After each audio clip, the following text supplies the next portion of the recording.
రైతులకు రుణమాఫీ పథకాన్ని ఇవాళ శ్రీకారం చుట్టనుంది తెలంగాణ ప్రభుత్వం. సాయంత్రం 4 గంటలకు రైతుల ఖాతాల్లో డబ్బులు జమ చేయనుంది ప్రభుత్వం.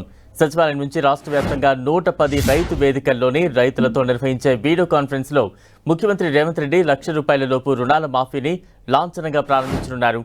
అనంతరం 11.50 లక్షల మంది రైతుల రుణ ఖాతాల్లో ₹1,00,000 వరకు జమ అవుతాయి. ఇవాళ ఉదయం 11 గంటలకు సీఎం రేవంత్ రెడ్డి సచివాలయంలో రాష్ట్ర స్థాయి బ్యాంకర్ల కమిటీ సమావేశం నిర్వహిస్తారు. రుణమాఫీ మార్గదర్శకాల అమలుపై దిశానిర్దేశం చేస్తారు. రుణమాఫీ కోసం అవసరమైన నిధులను ఆర్థిక శాఖ బుధవారం బ్యాంకులలో జమ చేసింది. ₹1,00,000 లోపు రుణమాఫీ వర్తించే రైతుల జాబితాలను బుధవారం ప్రభుత్వం అన్ని జిల్లాల వ్యవసాయ అధికారులకు పంపించింది.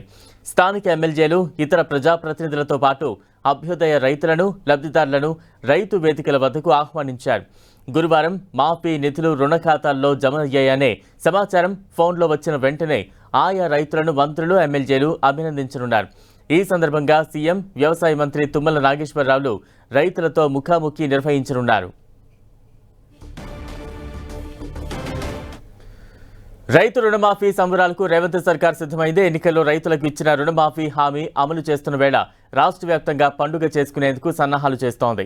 తొలి విడతగా ఇవాళ ₹1,00,000 రుణమాఫీకి ప్రభుత్వం శ్రీకారం చుడుతోంది. దీంతో ఈ కార్యక్రమాన్ని ఊరువాడ సంబరంగా జరిపేందుకు సిద్ధమైంది ప్రభుత్వం.